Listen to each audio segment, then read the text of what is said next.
Welcome to our library studio. Here is part of the YAHOWAH blog. I am Craig Winn. In our last program, we concluded the 33rd Mizmowr as we were pursuing our series on Gibowr.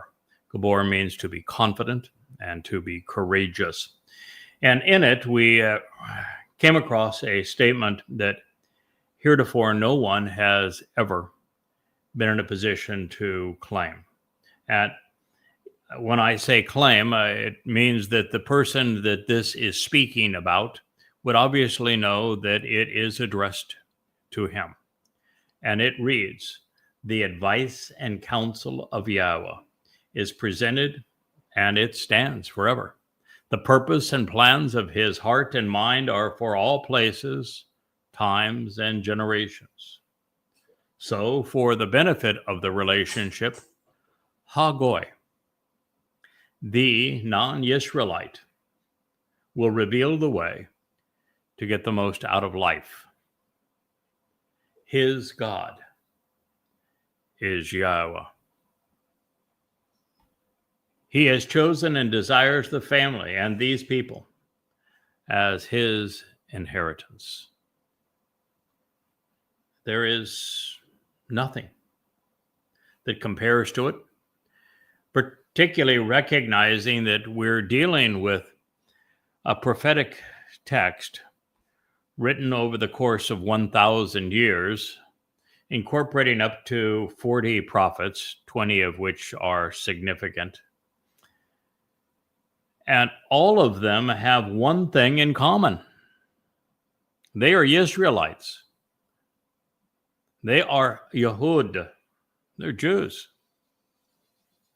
And now YAHOWAH says there's going to be a Goy, a Gentile, who is going to reveal the benefits of the relationship. He's going to show the way to get the most out of life. And his God is going to be YAHOWAH. And that's the name of the God that the Israelites and Yehudim, Israel and Jews, have erased, have written out of their lives. And so the implication is overwhelmingly that God turned at long last to a Goy because Jews had written him out of their lives. And that the only way to reintroduce YAHOWAH to his people and to show them the way to get the most enjoyment out of life by being part of the covenant is to go to a non-Yisraelite. That is the prophecy. And heretofore, there has been no one, not a single person, not even a Yehudim or Yisraelite, and this speaks of a Goyim, who has spoken these things in the name of YAHOWAH. YAHOWAH's name had been forgotten for 2,500 years.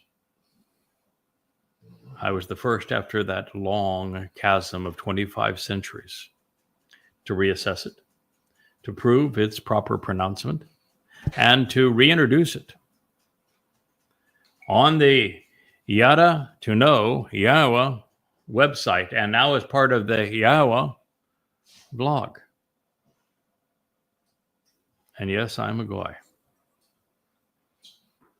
That is something to think about. If you're among those who would try to dismiss all of the many hundreds, if not thousands, of claims that YAHOWAH has made about his Nakry, his observant foreigner, serving as the final Zarowa, one cultivating the harvest, as his Choter stem off the main branch.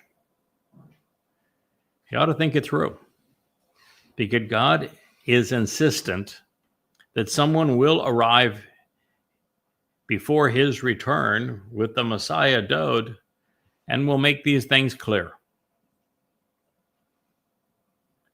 And there is no one. There hasn't been anyone, and there's no time left for there to be another other than the individual you're listening to. Now, don't think for a moment that I'm claiming this because I want something from you. I don't. Don't think I'm claiming this because there's some advantage in it for me, because there isn't. Don't think I'm claiming it because, well, I picked one passage out of thousands and somehow made it appear as if it spoke of me, because that's not true either.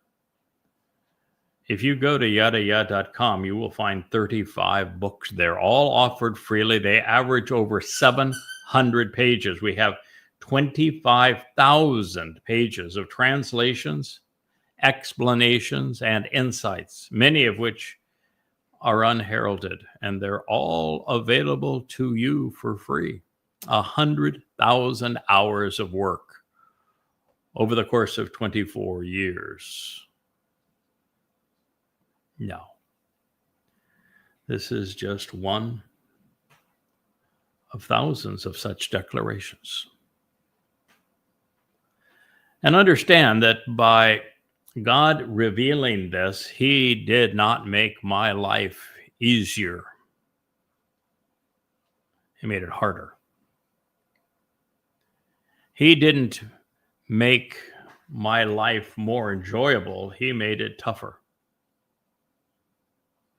Because the moment you are disclosed as someone speaking for Yahweh, the world turns against you. Look what happened with Noach. Look what happened with Abraham. Look what happened with Jacob. Look what happened with Moshe. Look what happened even with Shamuel.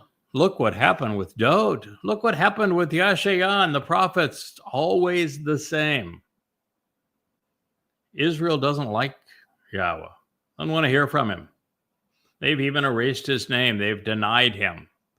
They were so irascible during the Exodus that Moshe said, I can't lead these people. This job is impossible.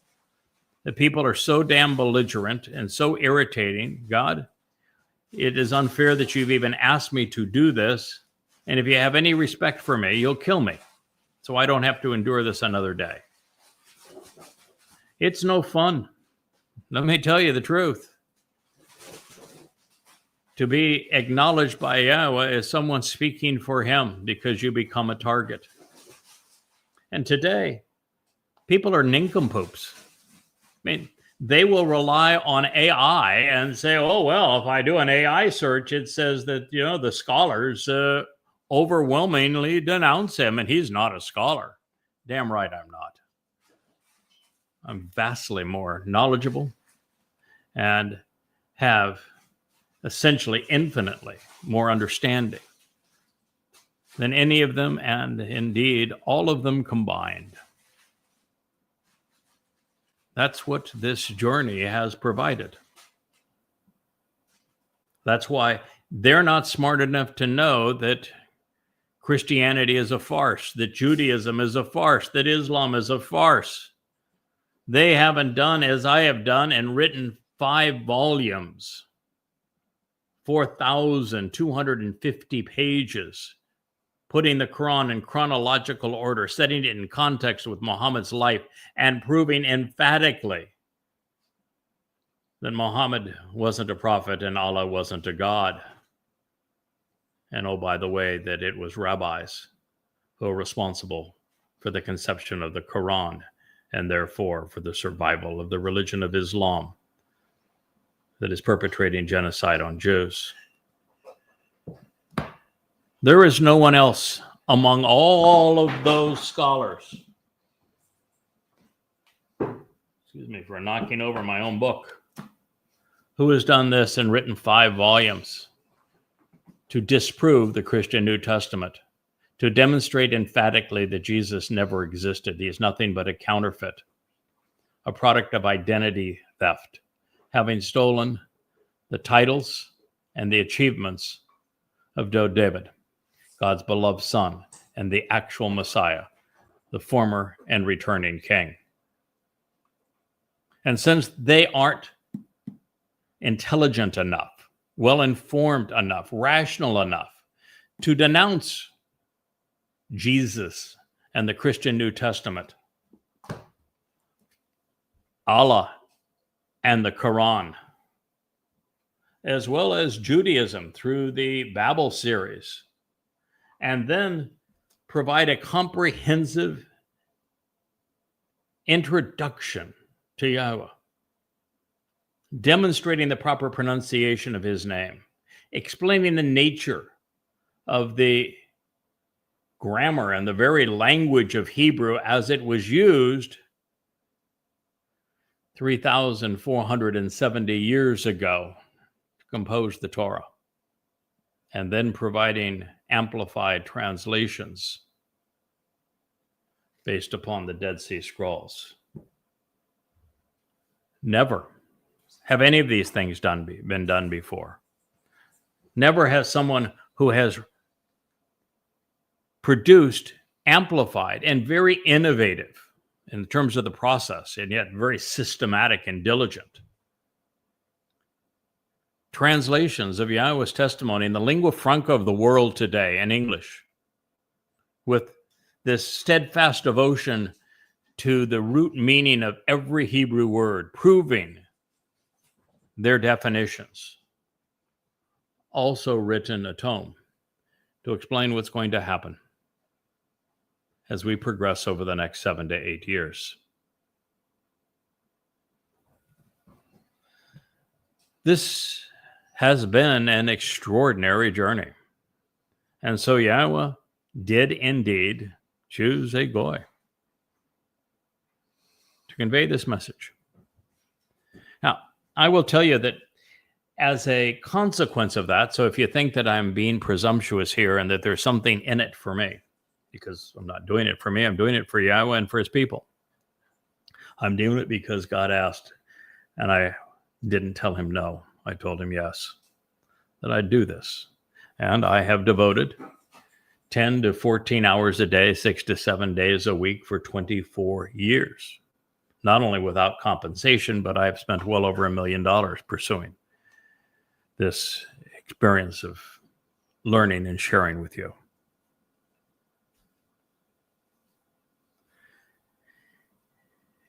To give you some idea as to how challenging this job is that was given to HaGoy, this Gentile whose God is Yahweh, who is explaining and revealing the way to receive the benefits of the relationship. On X, for example, I've been there just under a year now, just under 30,000 posts. 30,000 posts. Most with something either clever or intelligent to say, something other people had not perceived. Almost 30,000 posts for 2,100 followers. Why? Because what God has to say is exceedingly unpopular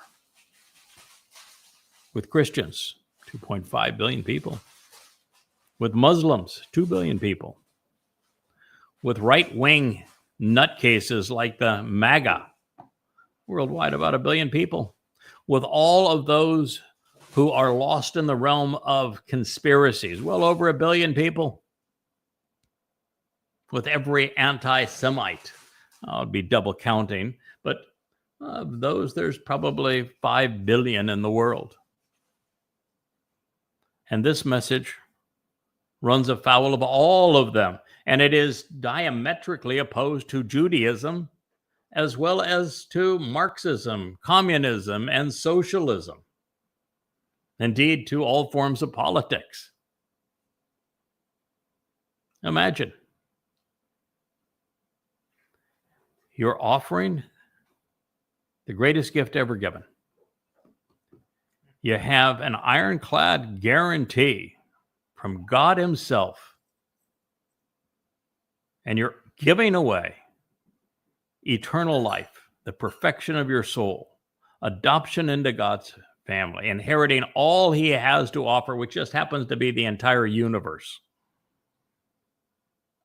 and 2 times 10 to the 10th power. Enrichment and empowerment. It shouldn't take a salesman to give that away. And yet we will have grossly exceeded, or greatly exceeded, nothing gross about it, expectations. If there's 1,000 representatives of each of the 12 tribes of Yisrael as part of that final remnant and included in the harvest that preceded. After all, if you look at Moshe working with Yahweh beside him, at the end of 40 years, if those over 20 represented a third of the Israelites that left Mitzrayim, then 2 out of 200,000 would be 1 in 100,000. 1 in 100,000 of the 15 million people who claim to be Jews today would be around 150, wouldn't it? And I am expecting that we will have 100-fold that number. But tough audience. Religious and secular Jews, Goyim, almost universally hate what God has to say. He's never been popular. And then in a world today where people have forfeited the right to think and they have intervened with artificial intelligence, which has no intelligence, and is simply surveying Reddit and what's posted on places like X and looking what's popular and saying that must be true. And if somebody speaks against that which is popular, they must be wrong. When Yahweh has never been popular, nor his truth. Ever. And this is what we're up against. Now, we don't need many of you to listen and respond to succeed. God, frankly, appears to be an introvert. Even in the second statement, he etched in stone after he introduced himself as Yahweh by name, said that he was a liberator and that you will only survive if there are no other gods in his presence. He wrote vociferously about his opposition to religion in the second statement. And then at the conclusion of that statement, he said, because of religion, fathers corrupt their sons to the 3rd and 4th generation. And therefore, it's only thousands who, by observing the terms and conditions of the covenant, will receive his mercy. Thousands amongst billions today would be 1 in a million. 8,000 against 8 billion, wouldn't it? So this is what we're dealing with. It's why this job is so difficult, and yet God made it exceedingly clear that he had chosen a Nakry, an observant foreigner, a Choter, stem off the main branch, a Zarowa, one cultivating the final harvest, a person named Yada, who is one who knows, a BasharHerald on behalf of his beloved son and king, HaGoy, to share this message with you. So now as we move through the 33rd Mizmowr and we are pursuing the revelations that will all be part of what is going to be published as ComingHome for BasharHerald, we are confronted by an interesting conundrum. I'm not sure it matters much, but I thought I would share it with you anyway. Who is Abimelech? And why did Dowd taste for him change if it did at all? Or since there are no definitive answers for either question, should we assume that this introduction to the 34th Psalm was scribed for another time as a way to introduce a narrative few have previously understood? In search of these answers, we find that the Dead Sea Scrolls are actually of considerable value, because while Dowd by Dowd was written in the introduction as witness in the scroll found in K4 in 1983, and then cataloged as 4Q83PS, none of what follows now in the Masoretic text appears. So I think we proceed with an eye to the witness that was written 14 centuries previous. Concerning Dowd. Now that, I think, is the extent of it, but should you prefer the Masoretic text, with his repeated differences with regard to his taste toward the presence of Abimelech, which means my father is king. He banished and expelled him, and he walked away. None of which is included in 4Q83PS as the introduction for the 34th Mizmowr, other than concerning Dowd. Well, not that it matters, but just for curiosity's sake, I found that Abimelech was actually a common name among those residing in the periphery of Israel.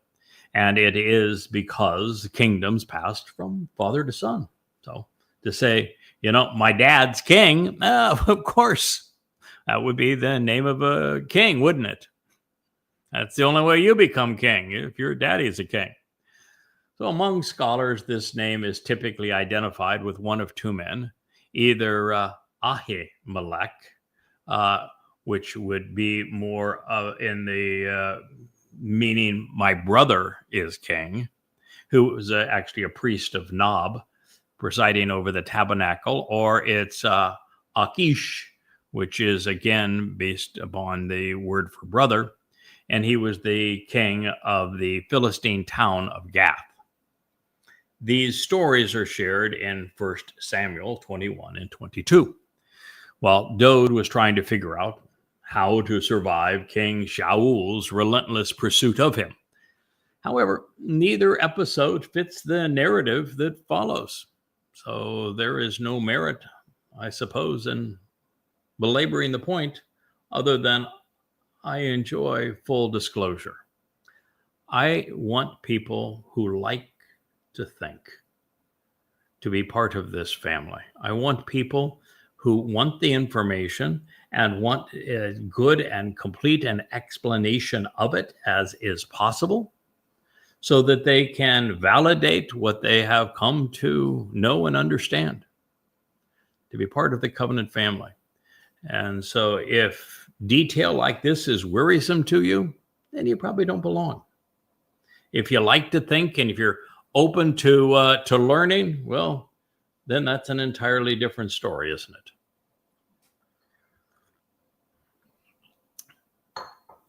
The Mizmowr, or song, these lyrics begin with, I will commend and extol that which pertains to Yahweh in every situation and on every occasion, continually conveying his positive attributes, his renown and his reputation by my mouth.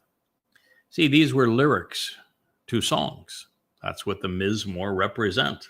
This was 34:1. All who come to know Yahweh, genuinely know him, respond similarly. This is the heart and soul of what you find throughout the YadaYahowah series. Knowing Yahweh, becoming familiar with him, causes us on every occasion possible to convey everything that's wonderful about him. His renown, his reputation, his attributes. For the most part, my life has been spent doing these things through fingers, creating words that appear in the text of books that are published. But we have, at Yahweh's request over this last year, turned to the YAHOWAH blog and are now using our pay mouth. And indeed, Yahweh has three men whom we know for certain he has used their pay mouth. Of course, when Moshe was reticent of working with Yahweh, God introduced himself to him.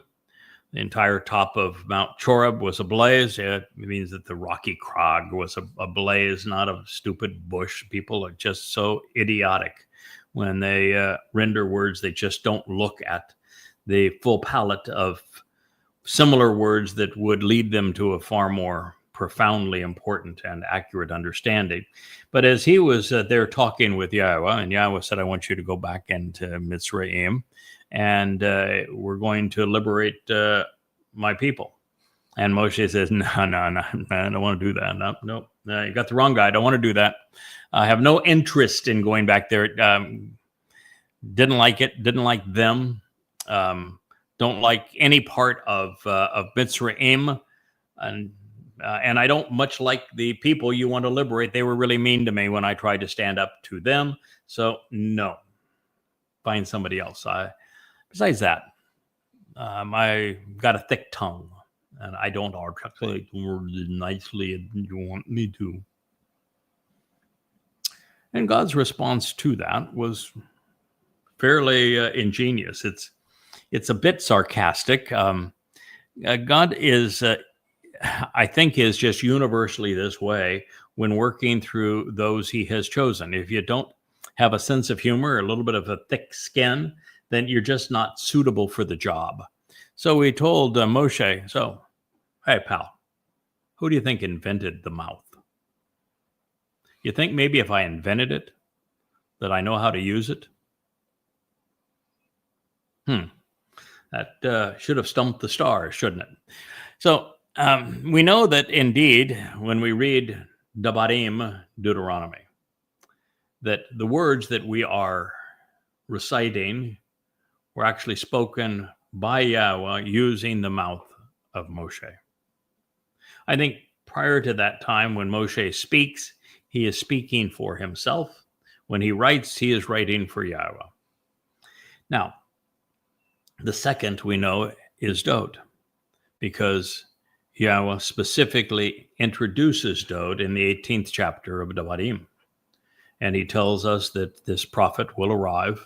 They'll be very similar to Moshe in that he is both a significant player in God's story and also a prophet, and that he will articulate words because God will put them in his mouth, and that we need to listen to him. And he's going to hold those accountable who don't. And that's important since Dowd fulfilled Pesach, Matzah, and Bikuwrym, and he is therefore our Savior. There is no means to eternal life, to the perfection of our souls, to inclusion in the covenant, being enriched and empowered by God as a result, without accepting this gift that has been offered by the very Son of God, David. But he said specifically that he was going to put his words in Dowd's mouth. And when Yahweh addresses his last witness, this Gentile, Nakry, he refers to him as a voice, a coal voice. And he also says that he's going to put his words in his mouth. And so there are three whose mouths would be used by Yahweh. And it's not, I don't think, Yahweh's favorite approach. You might say, why not? He's God. He's articulate. He's brilliant. He's always right. He knows just what to say at the perfect time. Why doesn't he just pick a person and use their mouth and be done with it? Because that would make that person nothing but a machine, a tool. They're not valued for anything they can contribute. God might as well just be back into that flaming fire with a voice that resonates out of the fire. Well, that didn't work out real well because it intimidated the children of Israel to the point they said, "Go away, shut up. We never want to see you or hear from you again." Didn't work well, did it? And so what Yahweh's preference is to work through people so that they are schooled by him, they learn from him, and that they grow with him, and they endure both triumph and heartache along the way and can empathize with him and have some grit and some stick-to-itiveness as a result of this process, and be impassioned witnesses on behalf of what God is offering. He wants to work with us, not simply use us. But indeed, Dowd was one of those people whose, at times, God spoke directly through his mouth. And at times, Dowd spoke for himself. But I think to a very large extent, the lyrics of the Mizmowr and Mashal, Proverbs and Psalms that Dowd comprised were largely lyrics that Dowd sung, with Yahweh providing many, if not most, of the words. So this next line conveys an essential truth. Dowd's Bashar, his physical bodies, and he will have had 3 of them, have, well, the first 2 anyway, have come and gone. Although his nefesh soul lives and shines forever. This is the thing that people just can't get through their noggin. That your physical body, it can die, it can be buried, it can be cremated, it can be worm eaten, it can be lost at sea. It doesn't matter. Your physical body is meaningless after this life. It begins to deteriorate almost at the time you pass through adolescence. It is fragile. The part of you that matters is your soul. And your soul is energy-based.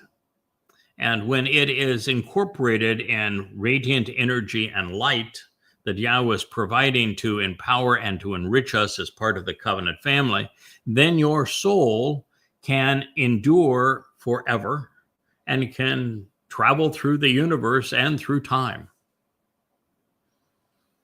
But it's only the soul that matters. And in the case of Dowd, the reason he can have multiple lives, as will Eliah, as will I, and will every covenant member is going to have 2, 3 will have 3, is that the soul continues. All God has to do to use a person's soul a second or third time is to put it back in a physical body. Not difficult. He invented DNA. He most certainly can do it. You don't think that, or do you think, I can't imagine people actually would think this, that Adam and Chawah were babies, and that God can only create babies, just babies, babies, babies. He is not able to put a soul, a nefesh, in an adult person.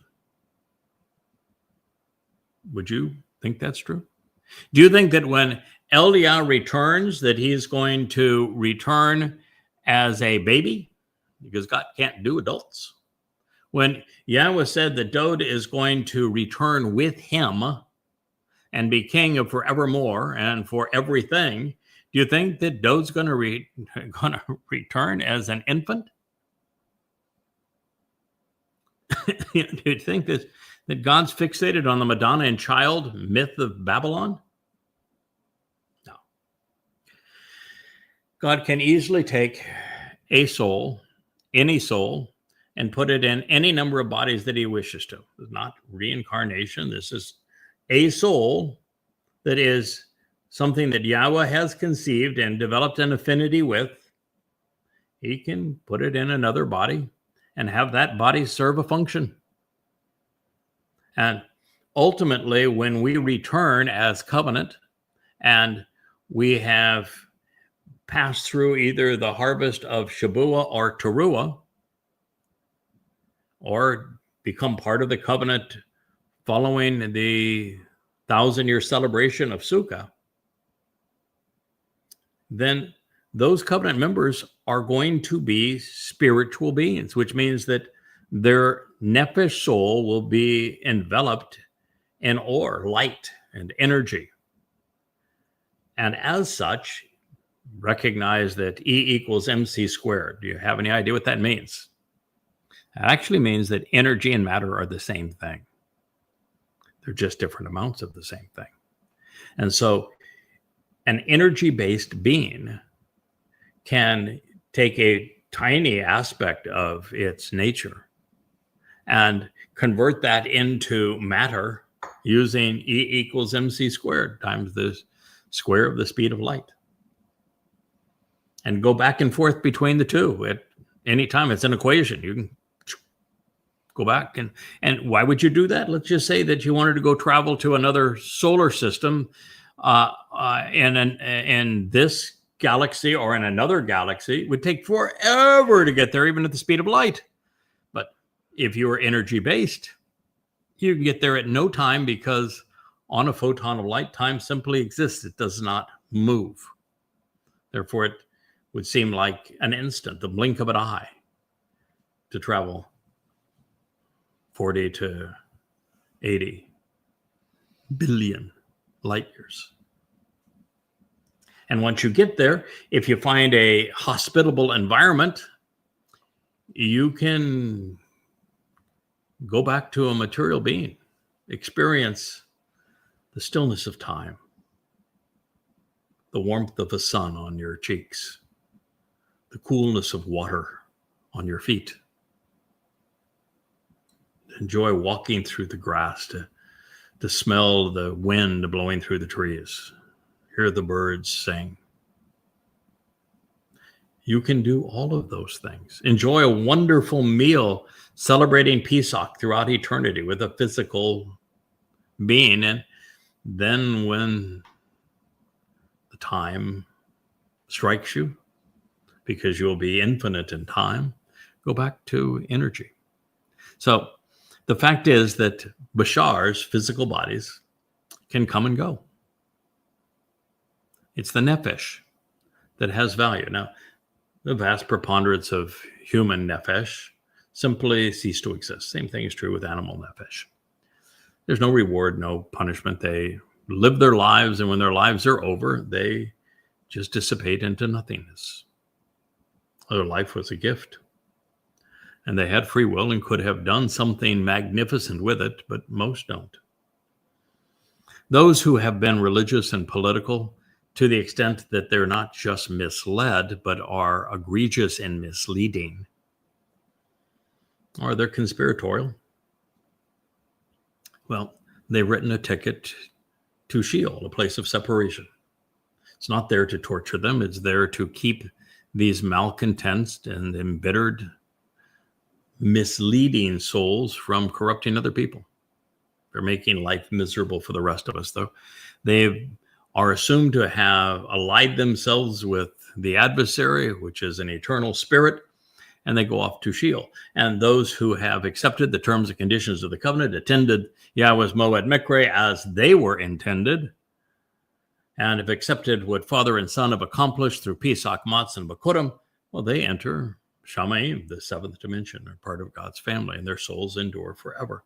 And they're the ones who are able to maneuver as we have been sharing. So this is the story of the difference between a Bashar and a Nephesh. So what Dowd wrote next conveys this message. His Nephesh, physical bodies, have come, they have gone, they've served a purpose. While his Nephesh soul, well, it endures forever, and it is now surrounded by light. So with YAHOWAH, Dowd wrote, my soul, my Nephesh, continually radiates light and shines brilliantly apart from any outside influence. It is halal. It glows from the source. It was written in the Hit Pael imperfect. Hit Pael stems means that there's no outside influence causing this to occur, and the imperfect means that this occurrence is ongoing throughout time.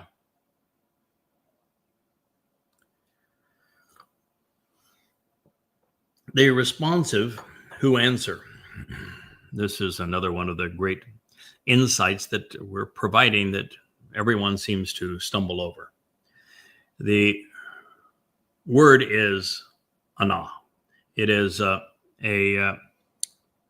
typically used as an adjective, and it is rendered the humble, the meek, the mild-mannered, the downcast, the needy, the lowly.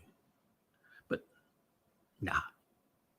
ana is based upon and sounds identical to the pronunciation of the verbal root ana.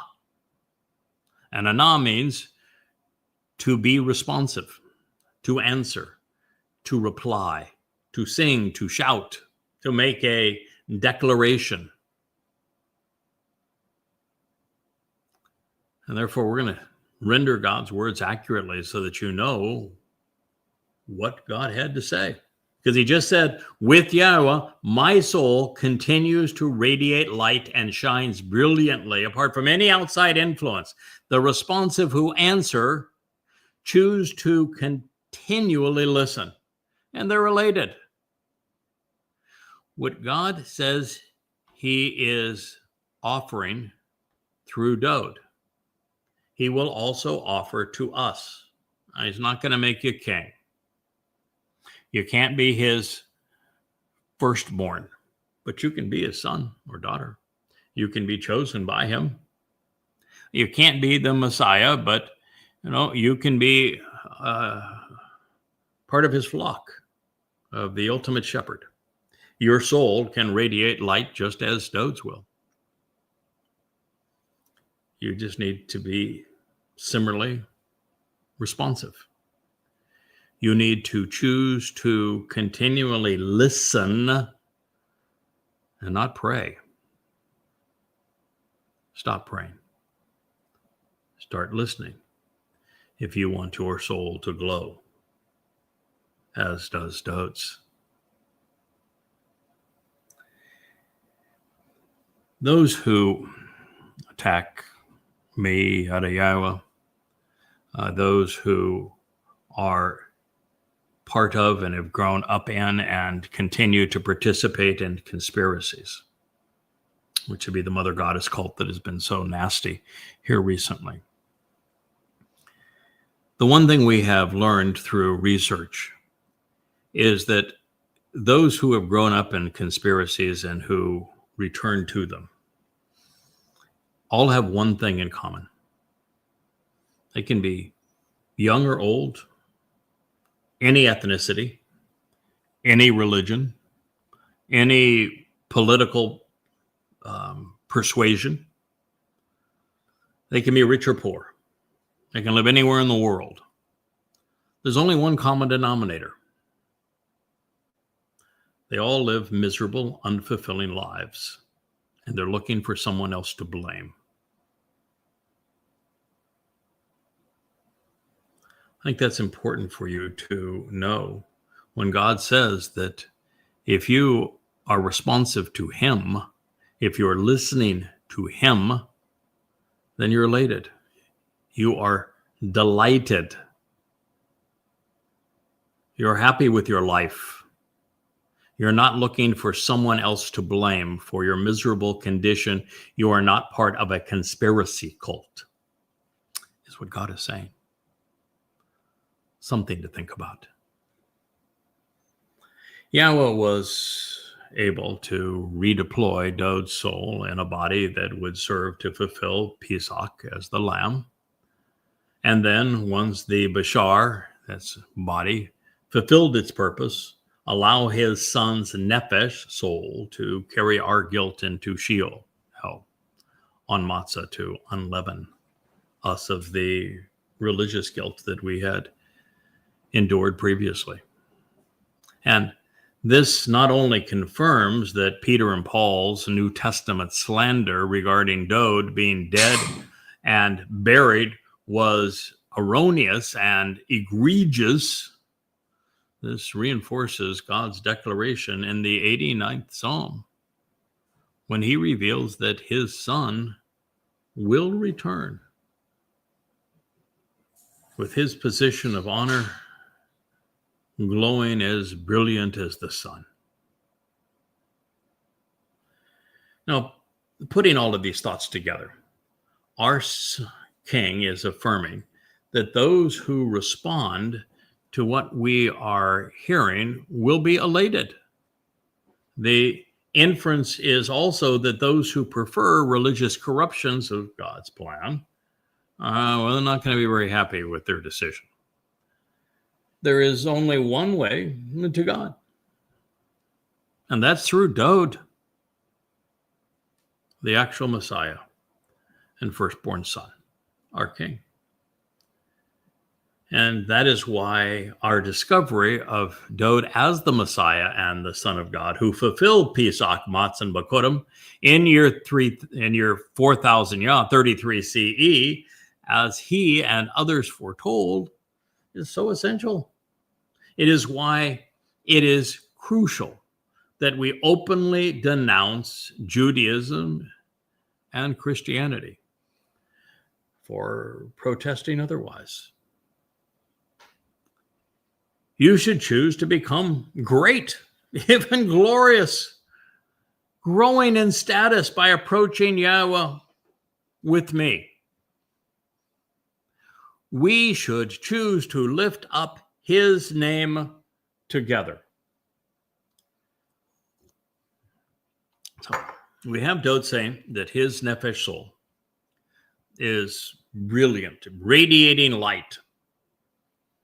And then, just as I had suggested, that anything that Dowd experiences as part of his relationship with God, being enriched, glory, honor, respect, empowered, the soul glowing, entering Shamayim, inheriting what Yahweh has to give, that all of those things, all of those benefits are also being afforded to us.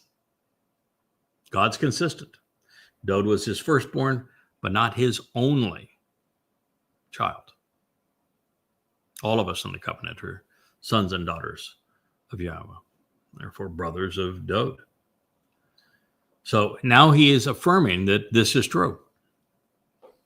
Now, it shouldn't have taken me, HaGoy, after 3,000 years after he wrote these words, to bring your attention to it, but at least better late than never, huh? So it says you should choose to become great, even glorious, growing in status, gadol, becoming honored, enriched, important, highly valued. This is the Peel imperative, second person masculine, plural. Peel means that the soul that this is speaking to will endure the effect of the verb, which is to become great, even glorious. And the imperative means that we choose this for ourselves. And the means to become great? By approaching Yahweh. Now, just think for a moment, if you were amongst the dunderheads that are so insistent, because their lives are miserable, that they want everybody to be humble around God. Yeah, you want to please God, gotta be humble. Why would Dowd say, you should choose to be great? You should choose to be glorious. You should choose to grow in stature. If the path to God was by being meek and humble and lowly. I know that the religious don't like it when you speak to them this way. And it just blows fuses in their little brains when they're confronted with the numbskullness of their nincompoopery. That's a technical term there, Rich, if you want to look it up. I have to spell check that? Yeah, just spell check that for me. Yeah. Poor Kevin or Rich, whoever writes the captions for our shorts, they all have captions underneath them, now has to figure out a way to spell those words. Good luck with that. That's why you have those jobs and I don't. But think of it. That's why when I saw ana, I instinctively knew that no, its verbal root was ana, and therefore it means to be responsive. And if you're responsive and you approach YAHOWAH, then you have the opportunity to be great, even glorious, growing in stature and status, becoming highly valued and important. The opposite of the religious concept of humble. God's great. Why would somebody who is great and glorious want somebody who's please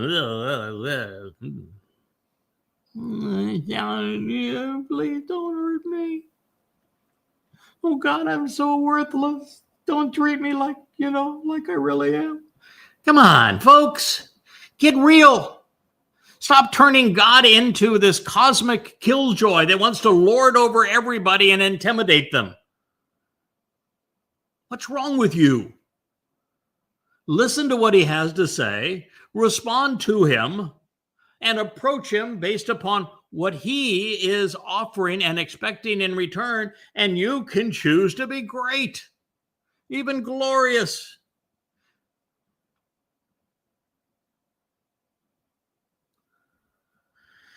We should choose to lift up his name together.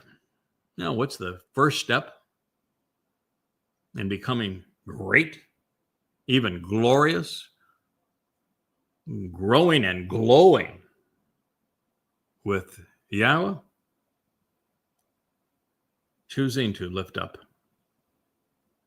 his name together within a community.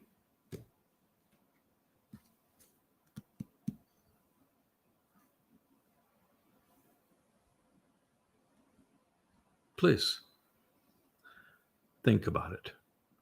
Why did Dowd write that showing the way to the benefits of the relationship, the GOY, would show the way to get the greatest enjoyment out of life? And his God is YAHOWAH. Doesn't this lead us to that very same place? You should choose to become great, even glorious, growing in status, Gadol, by approaching YAHOWAH with me. We should choose to lift up his name together. No, with me. With whom? With me. Who wrote this? Oh, yeah, we've verified that, didn't we? It was Dowd, wasn't it? How would you become great with Dowd? Think it through now.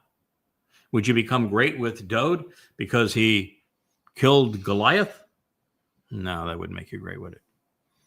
Would you become great with Dowd because YAHOWAH anointed him Messiah? No, it wouldn't help either, because prior to me, it reminding people, no one knew that. Would you become great with YAHOWAH by coming to recognize that he really is the Son of God, not that other guy? No. That would just be acknowledging who Dowd is. How would you become great by approaching YAHOWAH with me, Dowd, if it wasn't for the fact that Dowd is the one who opened the doorway to life by fulfilling Pesach as the lamb, who perfected our souls so we could enter through that door, through that threshold into eternity, cleansed and perfected, because Dowd's nefesh, the very thing that he was saying was glowing, took our guilt into Sheol to deposit it there, never to be seen again, so that the firstborn of YAHOWAH could sign our adoption papers so that we become Bikuwrym, firstborn children of Almighty God, so that God could enrich us and empower us tenfold, making us great, even glorious, by approaching YAHOWAH with Dowd. It's the only way to approach him. Now that's profound. Did you expect that as we were reading this, the 34th Mizmowr, that you would find something that profoundly important, that your soul will glow, that you will be great, even glorious, growing in status by approaching YAHOWAH with Dowd? And that the way to achieve that is to be responsive by listening to YAHOWAH?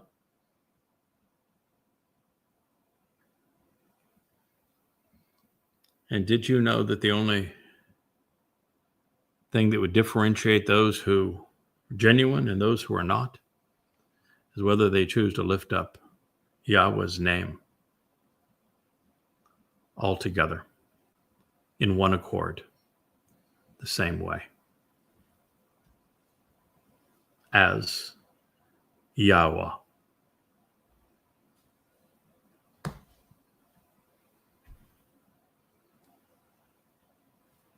Profound, folks. And you're hearing it here for the first time ever. You can put this in your AI chatbot or your social media AI and say, well, what do you think? It doesn't think. When you have one voice against millions, it can't process that. It's not trained to do so, not programmed to do so. And if you can't think it through, then there's no hope for you either. And if you want to be opposed to it, goodbye. This is something extraordinary. This is something unheralded in the human experience. What you are being privy to at this moment about having a relationship with Almighty God. And folks, you couldn't have picked a better time. We're only 7.5 years away from his return. And the end of normal human time as it has been known, for the new beginning, the restoration of earth back to the conditions experienced in Eden, the end of religion and politics and conspiracy. What a marvelous time. And a time where if you go to YadaYah.com now and begin learning and equip yourself appropriately, you can actually make a difference in other people's lives, particularly if you're a Yisraelite in Israel. You can profoundly enhance the covenant family. You can earn respect from YAHOWAH, the creator God of the universe, for being one of those who makes a profound difference in Israel amongst Yehudim. Well, here, the Father and Son, YAHOWAH and Dowd, are offering the sun, the moon, and the stars, so to speak. If we accept what they are presenting, we grow exponentially. We're transformed from physical beings to energy and light. And you'll note that the beneficiaries know and they respect Yahweh's name, crediting him for our promotion. As for all together, well, of course, that has not yet occurred. Making this pronouncement prophetic. The same should be said of Yahweh's glorious arrival. Even more impressive, our King is offering to share his glory with us. He said, you can do this with him. We can claim similar status with YAHOWAH when we approach God through Dowd. And so everything that is worthwhile, it starts right here. I sought to find, to learn about, and then form a relationship with YAHOWAH. And he answered me. From all of my concerns and anxieties, he delivered me. He spared, defending, liberating me. Hiphil, perfect, third person, masculine, singular. Mizmowr, song, Psalm 34:4.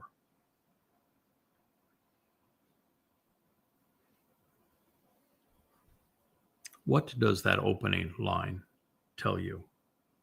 That heretofore, I don't think anyone else has even fathomed or discussed. What does I sought to find, to learn about, and then form a relationship with YAHOWAH? And he answered me, tell you.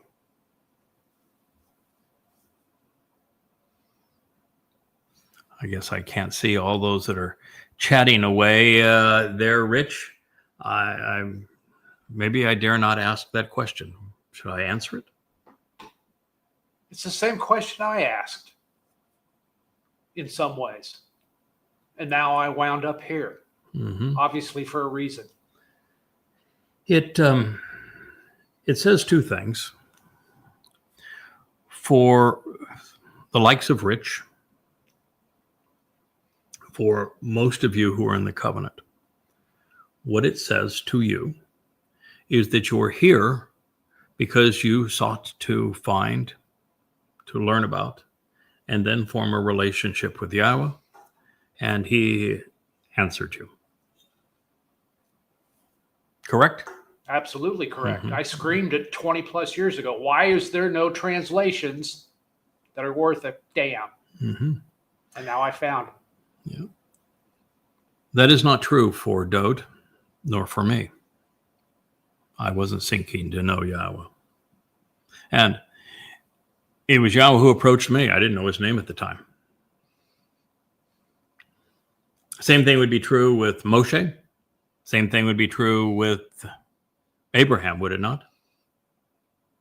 So let's think about Dowd, the one writing this.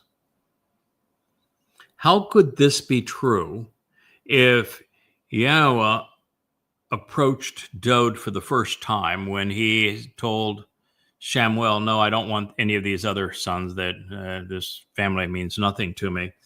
There's a kid down there in Bethlehem tending sheep. He's the one. I've chose him. If God chose Dowd, and if Dowd's first encounter with YAHOWAH was this meeting, when Shamuel went and called for him to come, and he was brought out of Bethlehem, if that was Dowd's first encounter with YAHOWAH, he could not have written these words.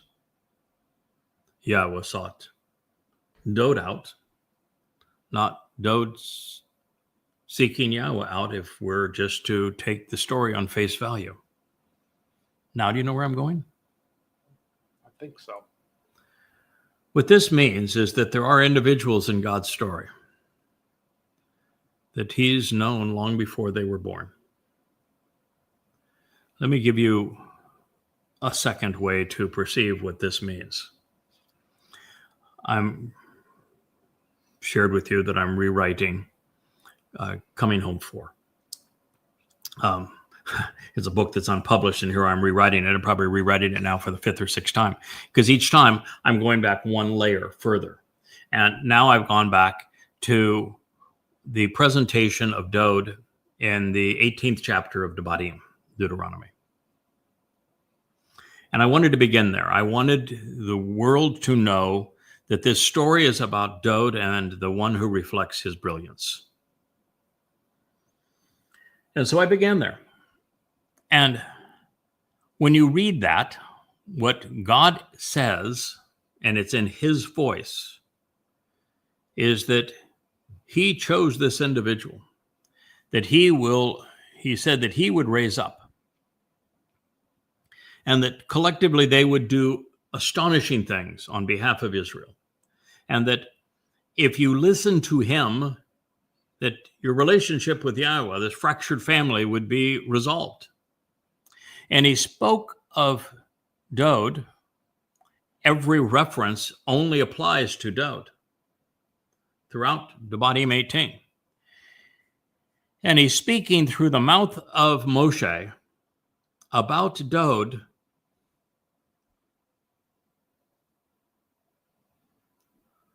for centuries before Dowd was born.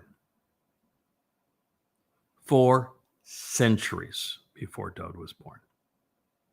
So Yahweh clearly knew Dowd's nefesh soul,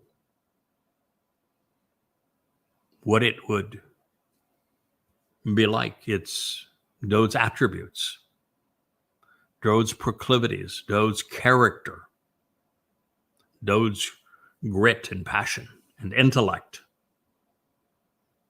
400 years before Dowd was born.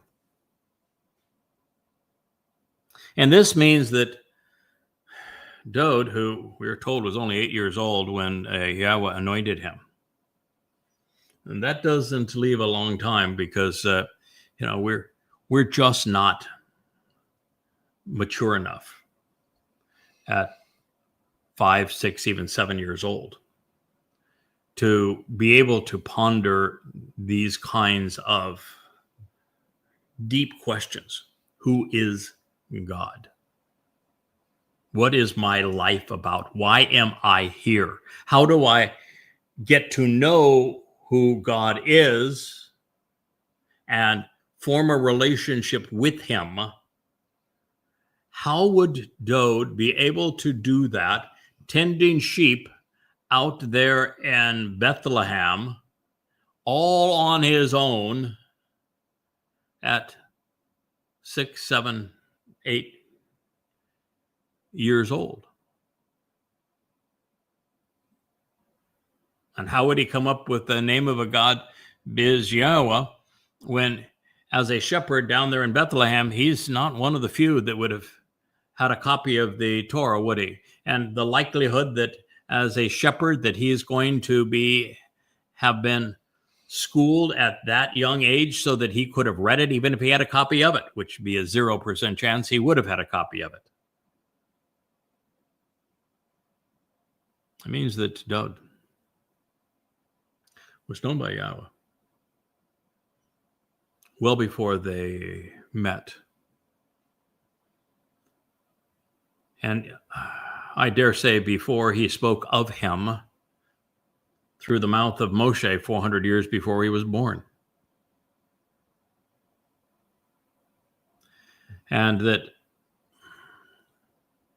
Dowd at some point, and it could well be that Dowd is the Eldowd of Numbers 11, when Moshe has his meltdown and Yahweh says, all you need to do, you just get them to the promised land. I'll take it from there. I know they're irascible. I got a couple of guys.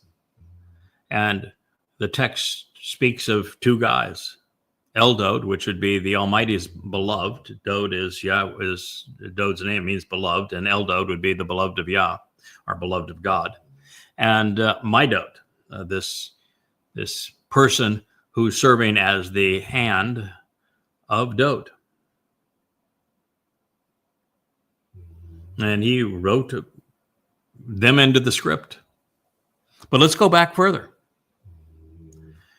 You have to go all the way back to the 14th statement in the first chapter of Devarim, before animal life even existed. The 4th day of creation. And that's where you first learn about these 2 individuals. Dowd, individual writing this psalm, and the lesser luminary reflecting his brilliance, all for the purpose of serving as signs for the Moedim. And God waxes poetic about the role and the identity of the greater and lesser luminary. And he's not talking about the sun and the moon, except to the symbolic nature of the fact that the sun is a source of brilliance. It glows. It radiates light, just as Dowd said of his soul, the sun. And that the moon is nothing but a mirror reflecting the sun's brilliance. And Yah spoke of them in the fourth day of creation. And it can't be that he is trying to tell you about creating the sun and the moon, because plant life could not have existed on the third day unless the sun was conceived before that. And oh, by the way, there wasn't even an earth when the sun was conceived. The sun is billions of years older than the earth. So he's speaking symbolically. That's why he didn't use, Hebrew has a word for sun and moon. He didn't say the word for sun and moon. He said greater and lesser luminary, source of light and enlightenment. Therefore, Yahweh knew about these two individuals, what they would do, that he could count on them, that they would play this role in his story. Well, that would have been billions of years ago.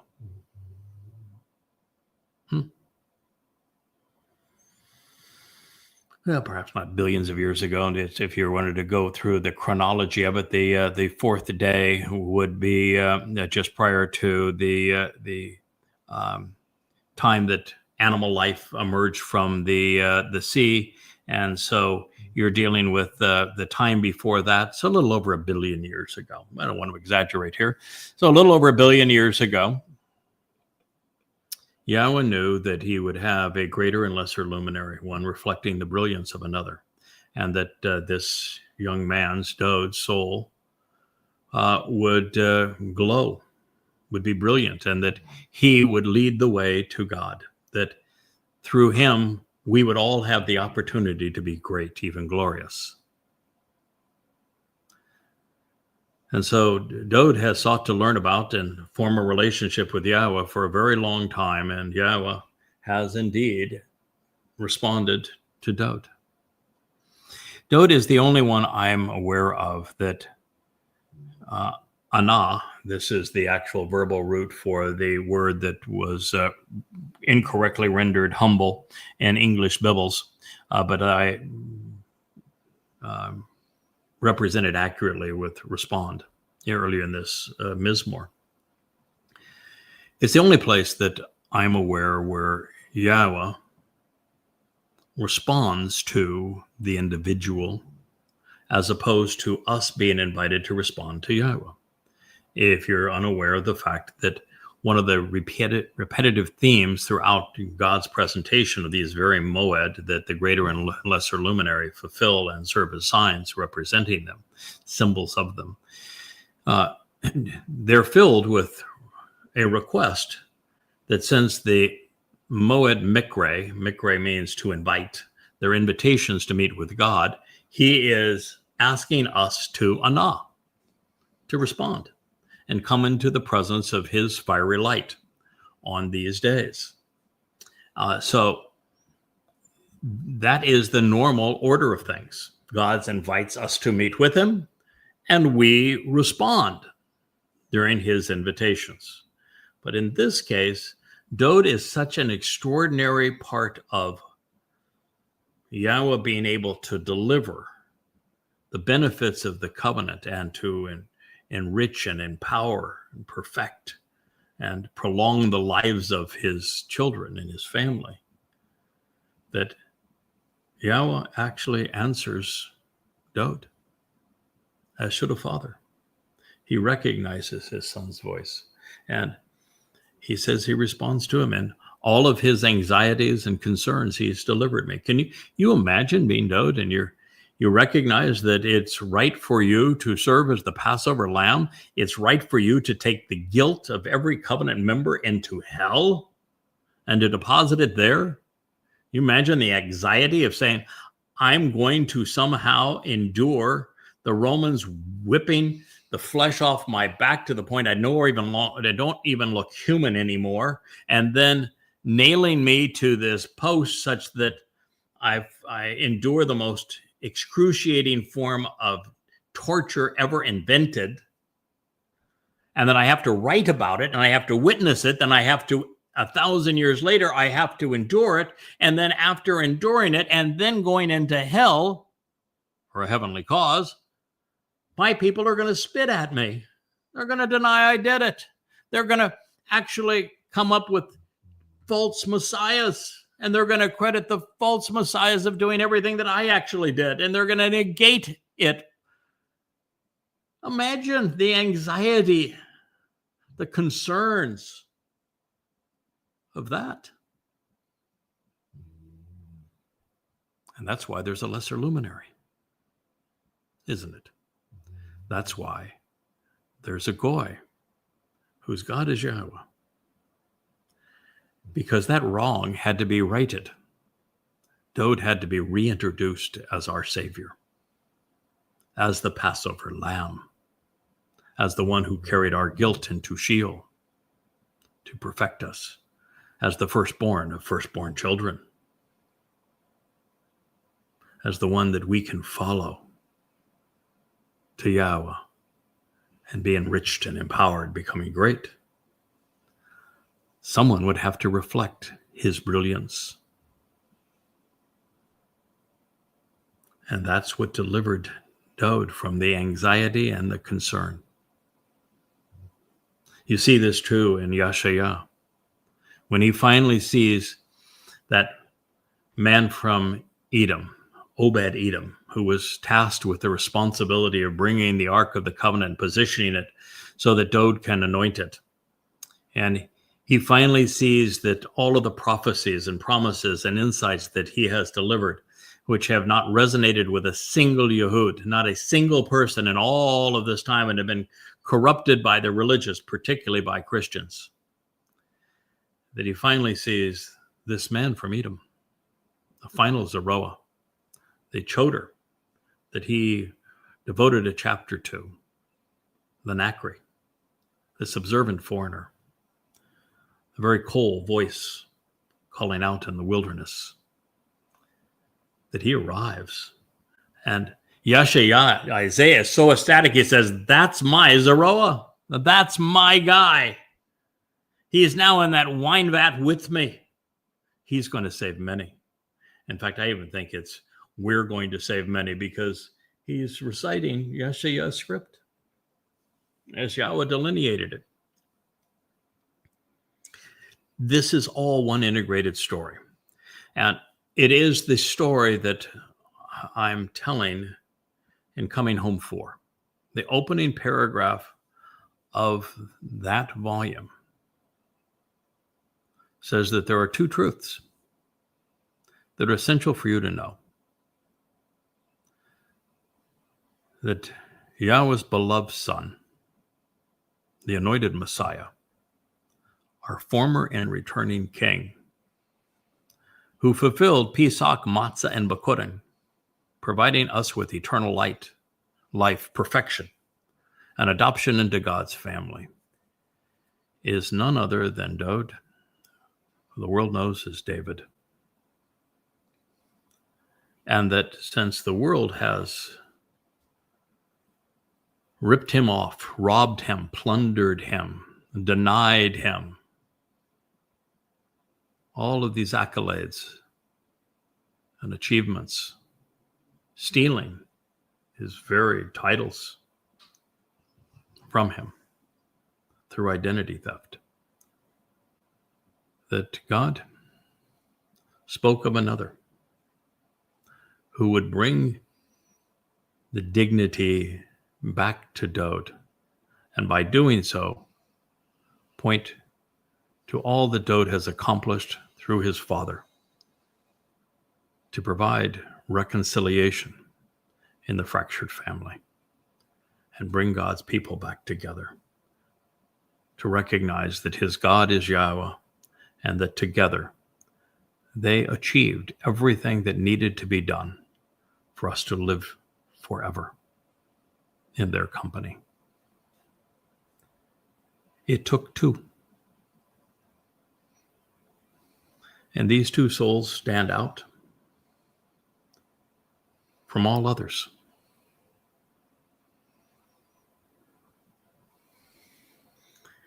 One of the many things which made Dowd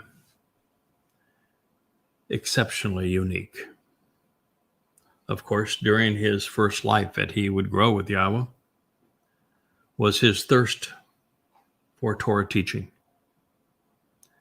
In the third volume of An Introduction to God, volume 3,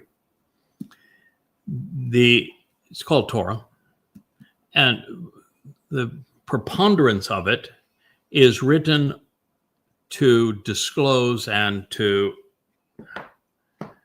examine, to learn from Dowd's 119th Mizmowr, which is his ode to the Torah. He wrote 8 lines regarding each of the 22 letters in the Hebrew alphabet in alphabetical order to describe how we should observe Yahweh's Torah teaching. Brilliant. He wrote the 19th Mizmowr as sort of the cliff notes to say, the Torah is perfect, restores the soul. And between these two, it was darn near perfection in terms of explaining God's guidance. Dowd, of course, would also write the Mizmowr that convinced me to say yes to Yahweh when I said, you want me to do what? No one has ever survived that before. Thank you. Oh, God, I can't say no. But we need to negotiate. Can we negotiate? Will you allow me to negotiate? Sure. What do you want? Well, I want these 3 things. Okay, reach into your pocket. Dowd wrote the psalm that was in my pocket. And it's the one that said, yeah, you're willing to do these things with me. I will do these things for you. I knew what you were going to ask 3,000 years before you asked. Because we've had a relationship for a very long time.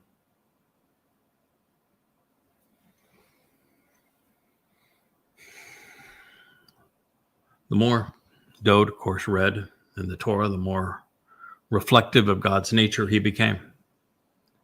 It is in this way, by studying the Torah, that the Messiah found the answers, including why he should be the one who volunteers to serve as the Pesach Gael. And truly, it's how Yahweh responds to us today. It's how we listen to him. Dowd's life, to an extent well beyond most of our own, was filled with monumental challenges. Some of these, particularly in the stress of battle or while sharing insights into his relationship with God, when all were opposed to him, he navigated most of them gloriously. But he was not consistently great when dealing with political and family issues. At times, he allowed his anxiety over challenges that he or Yahweh could have resolved really expeditiously drag on to the point they became distracting and counterproductive. While clearly all's well that ends well, and Dowd's story ends gloriously, Dowd's journey was considerably less tranquil than he is, of course, leading on in this moment. And that's essential, because everyone who works with Yahweh grows with him. We fail at times.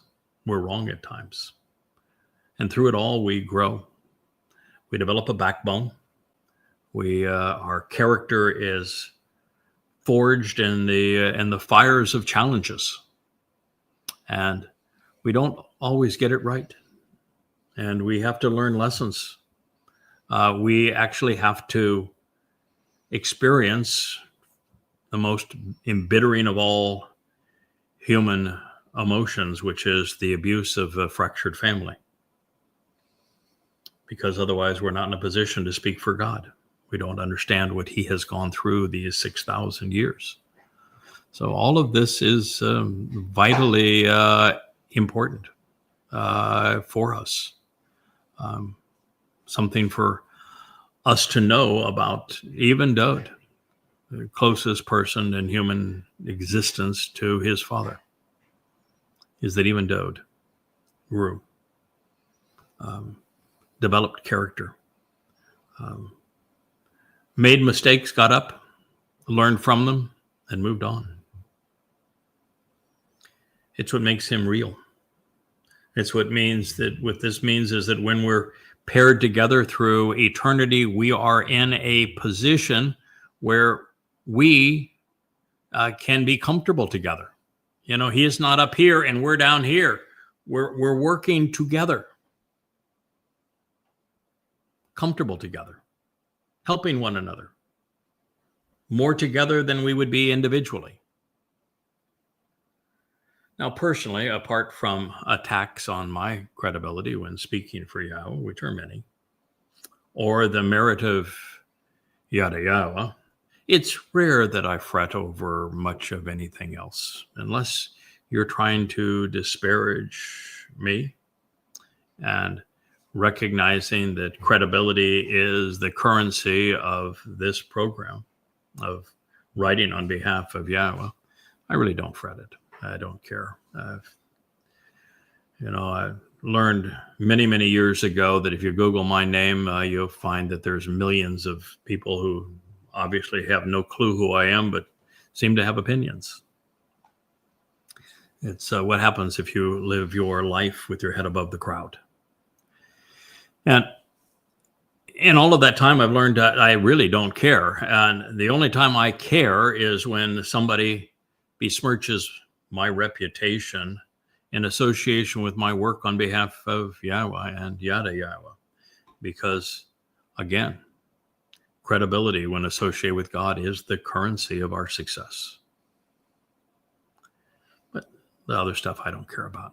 Disappointments, yes, I've had my share. And more than enough challenges to surmount for a lifetime. And yet I'm always confident, expecting a favorable resolution. We've gone through difficult times and we have always prevailed. So particularly now when collaborating with YAHOWAH, to this extent at this time, my confidence soars. Therefore, I concur with Dowd's conclusion. YAHOWAH always delivers. And with YAH, we really have nothing to be concerned about. Yeah, with one exception, and that is that we are human. The pressures are immense. The audience is hostile. And it takes a lot out of a person when you're constantly whack, whack, whack.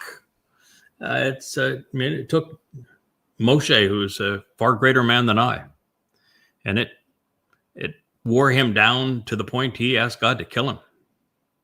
It took Dowd to the point that he turned into mush by the end of the Absalom rebellion. It's tough. And so, I try to pace myself. I talk to Rich about this all the time, that we have to pace ourselves. It is an all-in game in the sense that sunrise to sunset, 7 days a week, we're at this one way or another. But it can't all be before this camera. It can't all be in social media where we're so subject to criticism and attack all the time. Part of it has to be growing with God, studying his testimony, analyzing his words, writing, learning, and then sharing. So I know that YAHOWAH will deliver the intended result because we've already read about it. So it all boils down to this.